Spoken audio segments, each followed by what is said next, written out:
அனைவருக்கும் வணக்கம். இந்த மின்சார தாத்தா இப்போ கொஞ்ச நாளுக்கு ரெஸ்ட் எடுத்துட்டு இப்போ தான் உங்களுக்கு புதுசாக உங்களுக்கு அடுத்தது ஒரு ப்ராஜெக்ட் ஒன்று காட்டலான்னு இருக்கிறேன். அதாவது இது பார்த்தீங்கன்னாக்கா P10 அப்படின்னு சொல்லிட்டு கலரில் வர்ற 3 கலர் ட்ரிபிள் கலருடைய P10 உடைய மாடியூல் இது. இது 2 மாடியூலை வச்சு நாம் வந்து ஒரு ரன்னிங் டிஸ்பிளே ஒன்று இப்போ பண்ண போகிறோம். அதுக்கு தேவையான பொருட்கள் P10 வந்து 2, ஒரு SMPS, அது இதையும் இந்த P10ஐயும் இதையும் இணைக்கிறதுக்கான இந்த ஒரு கனெக்டரு, அதுக்கப்புறமா இது எல்லாத்தையுமே கண்ட்ரோல் பண்ணக்கூடிய கண்ட்ரோலர் WF2 அப்படின்ற ஒரு மாடியூல். ஸோ இதை இந்த பொருட்களை வச்சு நாம் வந்து இப்போ அடுத்தது ஒரு ரன்னிங் டிஸ்பிளே எப்படி செய்யறதுன்றதை பார்ப்போம்.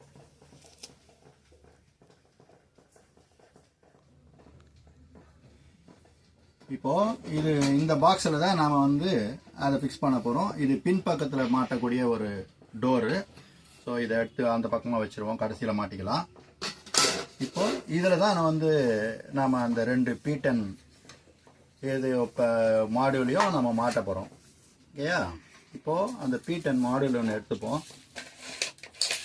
இந்த 2 மாடியூலில் இப்போ இதை பக்கம் பார்த்தீங்கன்னாக்கா முதல்ல வந்து இந்த பக்கம் ஒன்று இருக்கும், இன்னுன்னு இருக்கும், இந்த பக்கம் அவுட்டுன்னு இருக்கும். யா, இப்போ நாம் என்ன பண்ணோம், இதை இன் சைடில் வந்து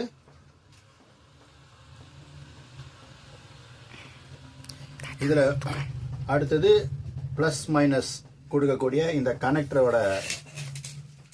வந்து நாம் இதில் கனெக்ட் பண்ணுற மாதிரி இந்த இடத்துல ஒரு கனெக்டர் வரும். இதில் இந்த கனெக்டரை எடுத்து நம்ம சப்ளையில் கொடுக்க போகிறோம். இது வந்து இன்புட்டில் இருந்து இதுக்கப்புறம் அடுத்த P10க்கு போனோம்னாக்கா அதை தான் நாம் என்ன பண்ண போகிறோம், இந்த கனெக்டரை யூஸ் பண்ணுறோம். இந்த கனெக்டரை யூஸ் பண்ணி அடுத்த கனெக்டருக்கு அடுத்த மாடியூலுக்கு நாம் வந்து அதை ஃபிக்ஸ் பண்ண போகிறோம். இப்போ நம்ம அதை மாட்டும் போது எப்படி மாட்டுறோன்றதை காட்டுறேன். இப்போ நம்ம அதுக்கு தேவையான ஹார்ட்வேர்ஸ் எல்லாத்தையும் எடுத்துப்போமா. அதில் ஸ்க்ரூ எல்லாம் இருக்குது, வாஷர்லாம் இருக்குது. இப்போ நம்ம இதுலேருந்து வந்து முதல்ல வந்து இந்த மாடியூலை வந்து எந்த பக்கம் இன்னு சொன்னோமோ அந்த பக்கம் இன்னு வந்து முன்னாடி இருக்கிற மாதிரி வச்சுக்கணும்.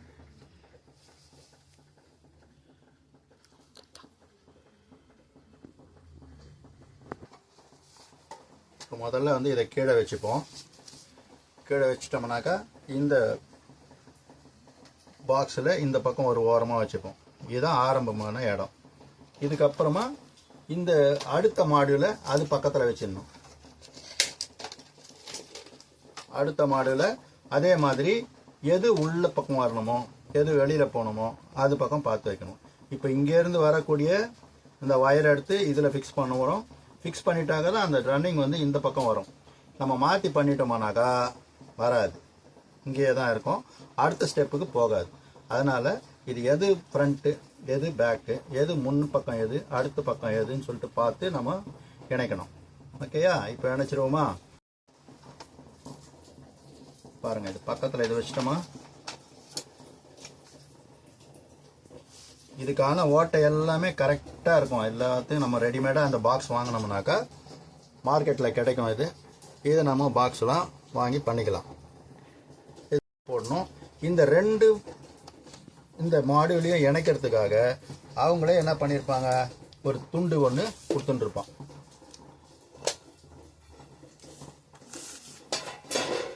ஒரு துண்டு ஒன்று இருக்கும். இதை நம்ம வச்சிட்டோம்னாக்கா இந்த பக்கம் அசையாது. 2 மாடியூலுக்கும் நடுவில் இருக்கிற அந்த கேப் தெரியாது. கரெக்டாக டைட்டாக வச்சு நம்ம டைட் பண்ணணும். இப்போ டைட் பண்ணுவோமா? இங்கே ஸ்டார்ட் பண்ணுவோம். ஒரு ஸ்க்ரூவாக போட்டுன்னு வரணும். இதில் எத்தனை ஸ்க்ரூ இருக்கோ ஓட்டை இருக்கோ எல்லாத்துக்கும் போடணும். ஆக்சுவலாக வந்து 1 2 3 4 5 6 7 8 9 10 11 12 ஸ்க்ரூ எல்லாம் ஓட்டை இருக்குது. அந்த 12 ஸ்க்ரூ ஓட்டையும் கரெக்டாக போட்டோம்னா தான் நமக்கு வந்து கேப் இல்லாமல் சரியாக இருக்கும். இந்த போர்டை நம்ம வெளியில் மழையில் மாட்டும் போது கூட மழையில் நனையாது. மழையில் நனைஞ்சாலும் இந்த எல்இடி ஒன்றும் ஆக போகிறதில்ல. இது அவுட்டோர் எல்இடின்னு சொல்லுவாங்க. அதனால் இந்த அவுட்டோர் சைடில் போடுறதுக்காக தயாரிக்கப்பட்டது.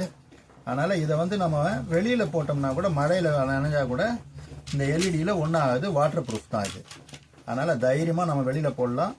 ஆனால் அதுக்கு இணைக்கக்கூடிய பவர் சப்ளையும் அந்த கண்ட்ரோலரையும் நனையாமல் நம்ம தனியாக அதுக்கு பாதுகாப்பான ஒரு இடத்துல, சரியான இடத்துல, இந்த பக்கமோ மேல் பக்கமோ கீழ்ப்பக்கமோ மழை படாத இடத்துல, மழை வேகமாக வந்தால் கூட உள்ளே வராத இடத்துல வைக்கணும்.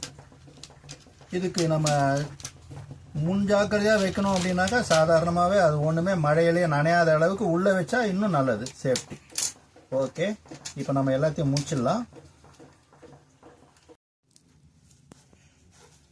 ஓகே, இப்போது எல்லா ஸ்க்ரூவும் போட்டு முடிச்சாச்சு. பார்த்தீங்களா, எல்லா ஸ்க்ரூவும் போட்டாச்சு. இதில் இந்த மாடியூலுக்கு 12 ஸ்க்ரூ, இந்த மாடியூலுக்கு 12 ஸ்க்ரூ, ரெண்டுத்தையும் ஒன்றா இணைச்சி ஃப்ரண்ட்டில் போட்டேன். பாருங்கள் எவ்வளோ அழகாக இருக்குது. இதனுடைய கேப்பு தெரியல பாருங்கள். இந்த இடத்துல தான் ரெண்டும் ஜாயின் பண்ணுது. அந்த ஜாயிண்ட் தெரியாமல் நம்ம போட்டோம்னாக்கா அழகாக அது கரெக்டாக இதுவும் அதுவும் எழுத்து ஓடும்போது சரியாக தெரியும். ஓகேயா, அடுத்தது நம்ம இந்த கனெக்டர்ஸை வந்து ஜாயின் பண்ணணும். இப்போது இங்கேருந்து நம்ம ஆரம்பிக்க போகிறோம்.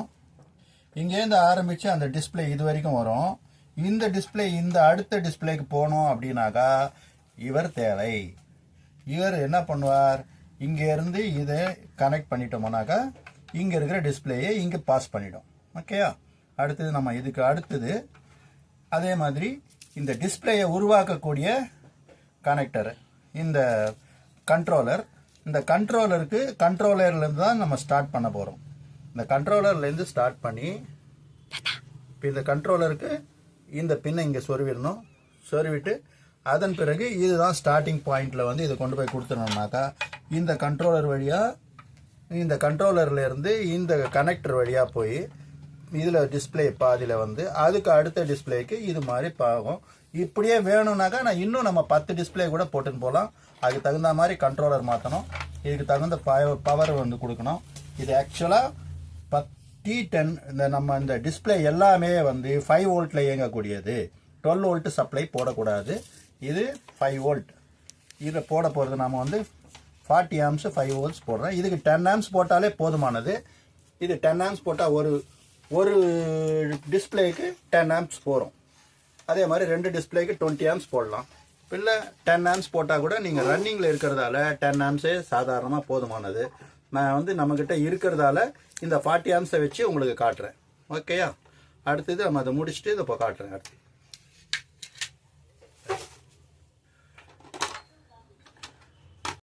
இந்த கண்ட்ரோலரில் இது 5 வோல்ட்டு, இது கிரவுண்டு.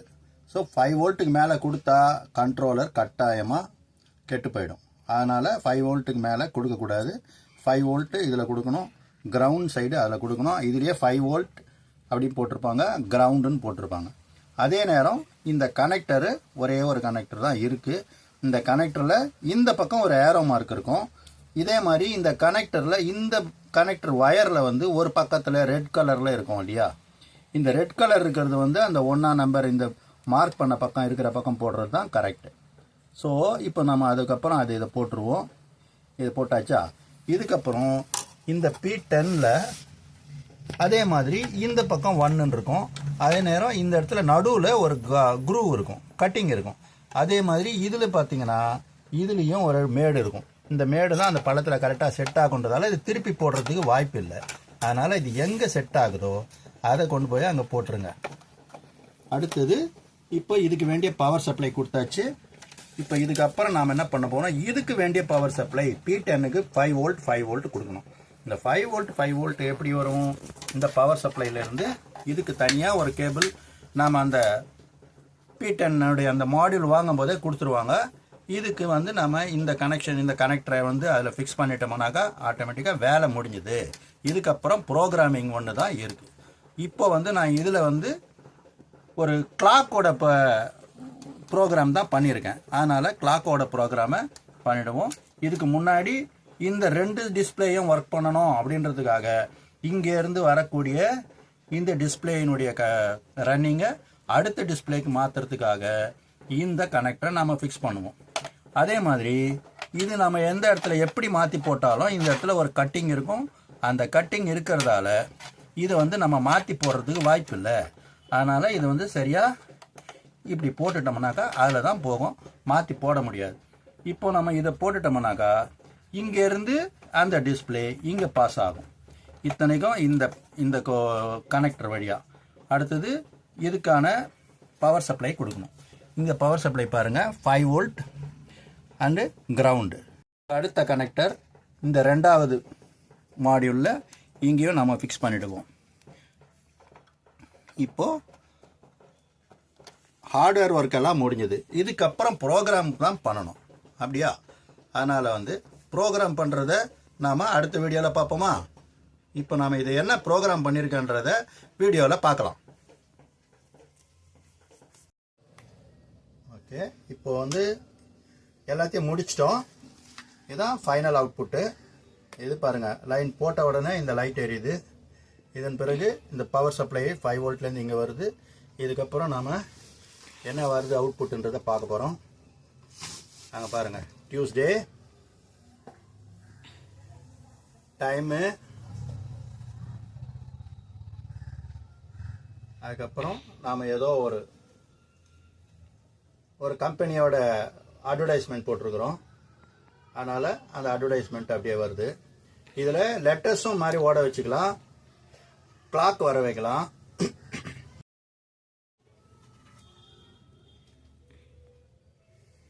இப்போ பாருங்கள், இப்போது நமக்கு தேதி, கிழமை மற்றும் டைமு எல்லாமே வரும். கிழமை வரும், நேரம் வரும். இதெல்லாம் ஒவ்வொரு கலரில் நாமளும் மாற்றி நம்ம இஷ்டத்துக்கு அதை வச்சுக்கலாம்.